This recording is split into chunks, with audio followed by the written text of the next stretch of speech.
Ouais, on m'a demandé de réagir. D'après tout ce qui se passe dans le monde, on m'a demandé de donner mon avis. Certains me font savoir qu'après tout ce qui se passe dans le monde et autour, d'après quelques informateurs d'Atlantique TV, des inconnus bien connus, on me demande de réagir à propos de certains événements qui se passent dans le monde et aux alentours, donc à l'échelle internationale, nationale et locale. Très bien, c'est parti. Paf! Alors, je vais commencer par l'international. En tant que street dancer, on avait pris pour habitude de jamais lancer de défi à ceux qui étaient meilleurs que nous. Par contre, on avait une astuce, c'est-à-dire qu'on s'alliait à sa cause. Donc, au lieu d'être adversaire, on devenait allié. Autrement dit, quand quelqu'un est plus fort que toi,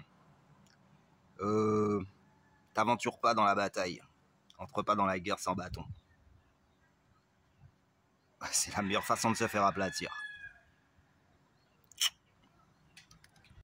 Ça, c'est un principe de base des street dancers. Ne jamais relever de défi avec celui qui est plus fort que toi. Par contre, tu peux étudier son art et devenir aussi meilleur que lui, sinon en accord avec. Ça, c'est what. Pour l'international, je balaye. Au niveau national, effectivement, lors d'une émission, je crois que c'est avec Hanouna TPMP, où notre brave Francky Vincent s'est retrouvé coincé lorsqu'on lui a posé des questions sur... Pareil que ça va gester quand même. Yes, I! One time. Ouais, je sais qu'on lui a posé des questions sur son amitié, enfin, ses fréquentations autour du cercle de Dieudonné. Il s'est retrouvé un petit peu pris au dépourvu, il ne savait pas trop quoi répondre. Et en fait, dans le pays où nous on est installé, qui s'appelle la Guadeloupe, on est habitué avec les esprits quelque peu discordants ou dissonants avec le discours officiel. Donc on peut avoir des amis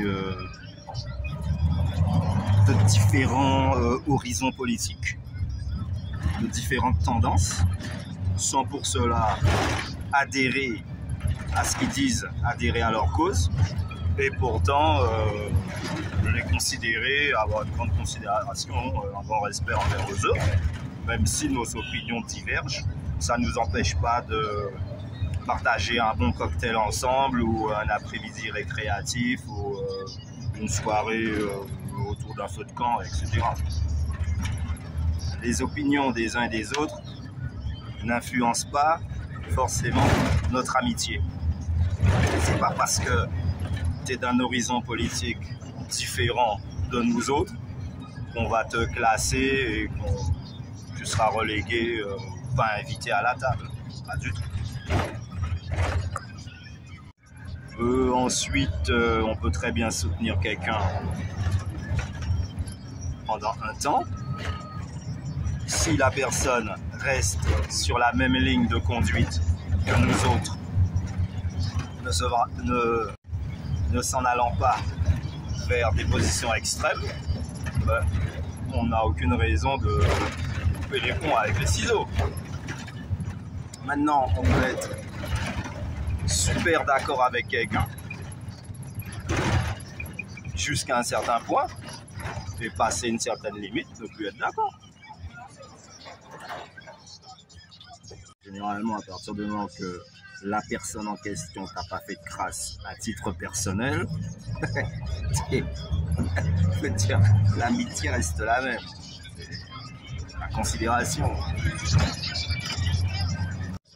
Alors, On va faire la différence quand même entre un rebelle,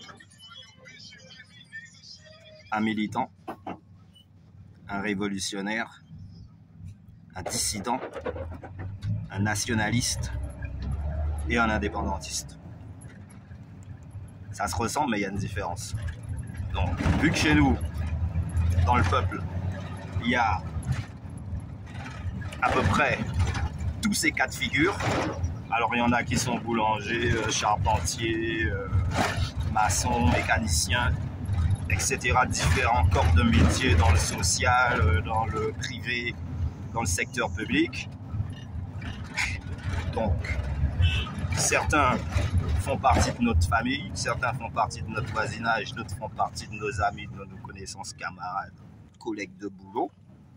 Eh ben, on va pas dire mec, je te parle pas parce que toi, tu as des idées qui correspondent pas avec les nôtres, qui sont un petit peu trop surclassées par rapport au code moral de ce qui existe. On time. Personnellement, en gros, on dira qu'on œuvre et qu'on est avec ceux qui sont pour le pays, soit avec ou sans la France. Mais on n'est pas en train de dire que tout est perdu d'avance ou que rien n'a été fait. Et là, on est dans le système français, ben on va pas sauter en l'air parce qu'on est dans le système français. On va pas non plus se sentir dégradé parce qu'on est dans le système français.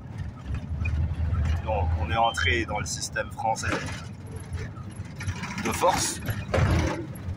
C'est tout à fait normal qu'il y a ceux là maintenant qui disent bon, il y a d'autres solutions. Ce sont des idées. Si elles se concrétisent, tant mieux. Sinon, on devra faire comme on a l'habitude de faire. Alors, tous les militants rebelles révolutionnaires qui sont réunis pour négocier la paix, et pas forcément, si tu es là pour négocier la paix, ben on est avec toi. Hein. Même si à la base, on n'est pas d'accord avec ta direction, ta ligne de mire. Et si c'est pour la paix, si c'est pour la réussite du pays, ouais, mais où? Donc ça, c'est pour le national. D'autant plus que si on sort, on en revient d'une historique lourde, mais c'est tout à fait normal que parmi le peuple, il y a des opinions qui divergent. Donc, certains diront que ça nous convient, et d'autres diront que ça nous convient pas du tout. Mais après, c'est à jauger avec le sablier. C'est sur le temps. On verra ce qui a été bon ou pas. Qui avait raison, qui avait tort. Mais il faut laisser les gens s'exprimer. D'autant plus que les anciens ont un cadre de réflexion beaucoup plus avancé que les plus jeunes, qui sont un petit peu à la confrontation. C'est un petit peu normal. Ouais, il vaut mieux laisser parler les anciens qui savent quelle direction il faut prendre. Ça permet d'instruire les plus jeunes pour une éventuelle relève. Et tant qu'on est dans un mouvement pacifique et d'unité des peuples, il n'y a aucune raison de se méfier les uns et les autres sur un simple dire. C'est uniquement quand il y en a qui sombrent dans l'extrême que là on dit stop. On dit non, là c'est pas bon parce que l'action elle est négative. Et donc elle bénéficie à personne.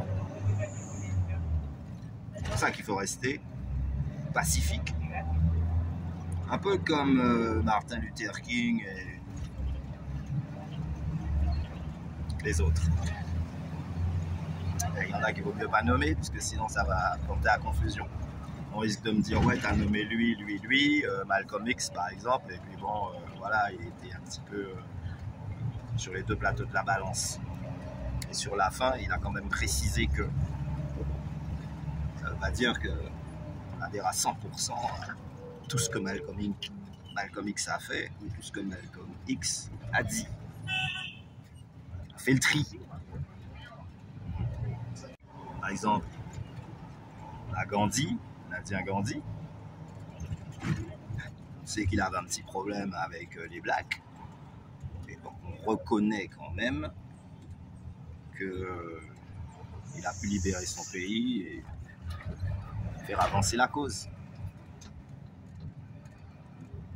Ben, c'est pas parce qu'il avait un petit grain contre les blacks que à partir du moment qu'on entendra Gandhi, on va dire non, lui, bah non. On tient quand même ce qu'il a fait de bon et que pareil pour Fidel Castro du côté de Cuba, on va pas admettre que la politique de Castro c'était 100% flambeau.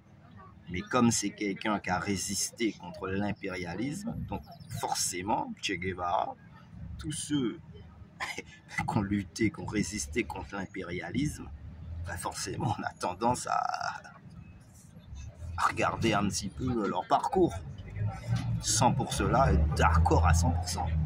Mais la chose sur laquelle on est d'accord, c'est qu'ils ont mené la lutte.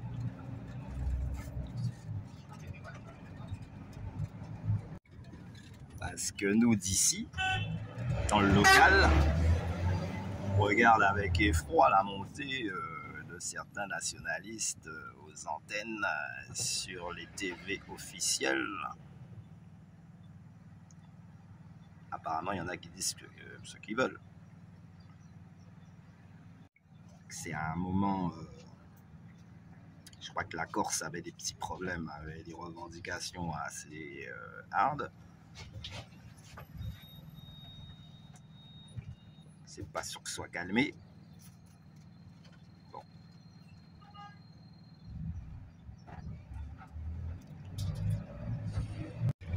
Et voilà, c'est pas qu'on n'est pas d'accord avec la France, c'est pas question que ceci, cela. C'est la question, tant que c'est une politique qui va dans l'intérêt de notre pays à nous, on n'a absolument rien à reprocher à la gouvernance.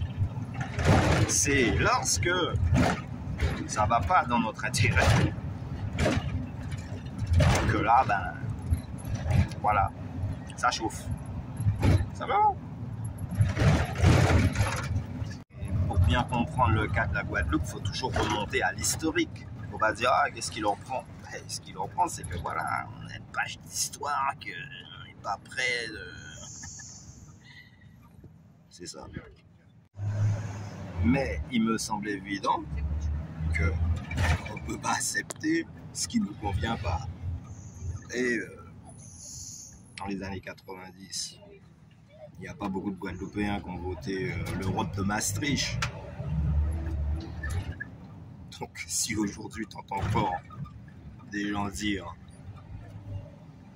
que ça leur convient pas dans l'intégralité, c'est un petit peu normal puisqu'au point de départ, quasiment personne n'avait voté ça. Donc les gens sentaient venir le coup. Et après, ben, je pense que d'un certain côté, il y a eu du bon. D'un autre côté, il y a eu de l'exagération. De l'argent est parti un petit peu en fumée. Et rien n'a été développé dans le sens où il fallait. Et aujourd'hui, ben, il n'y a pas d'eau, il y a des problèmes d'électricité, il y a des problèmes de stations d'épuration, il y a des problèmes de rivage, de bordure de mer, de la montée des eaux,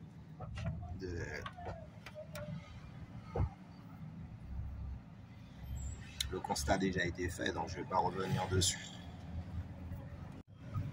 Mais en tout cas, il ne faut pas malmener un peuple et après dire oh là, ils sont révolutionnaires. Ah oui, mais c'est un système oppressif. Hein.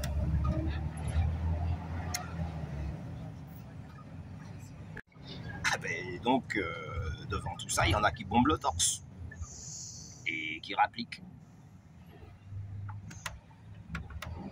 Puis parfois, il y a des débordements.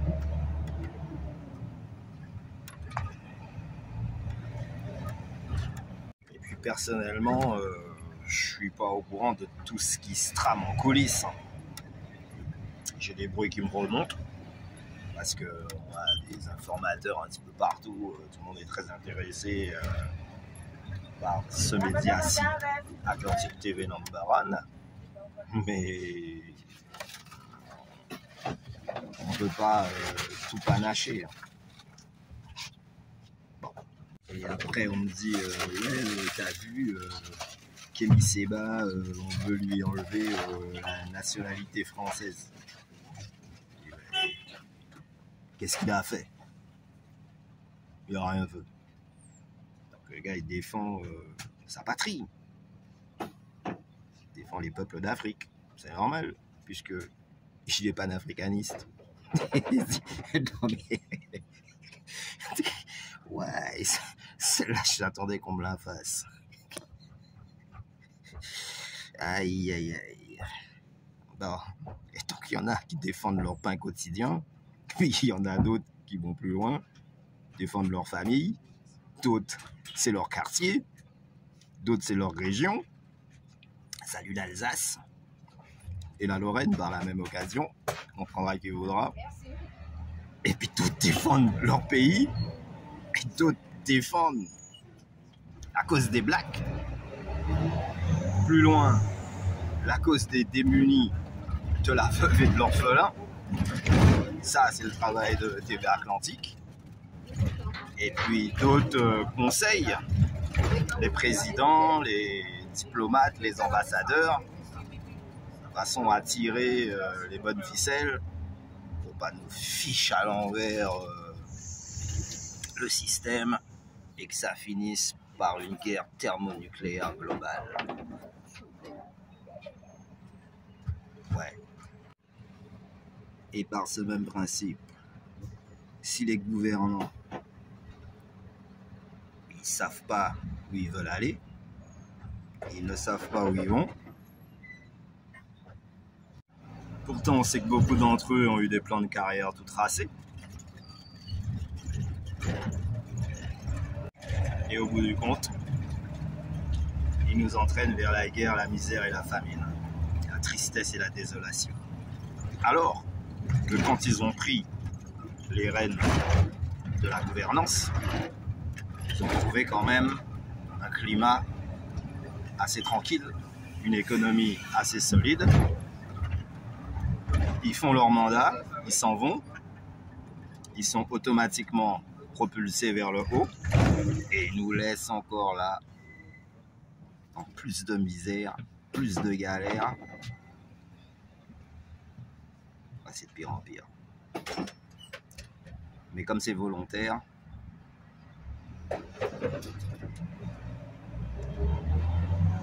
on a l'impression que c'est que des exécutants. Je ne sais pas eux qui dirigent. Bon, ils contrôlent. Ouais, ou alors ils sont contrôlés.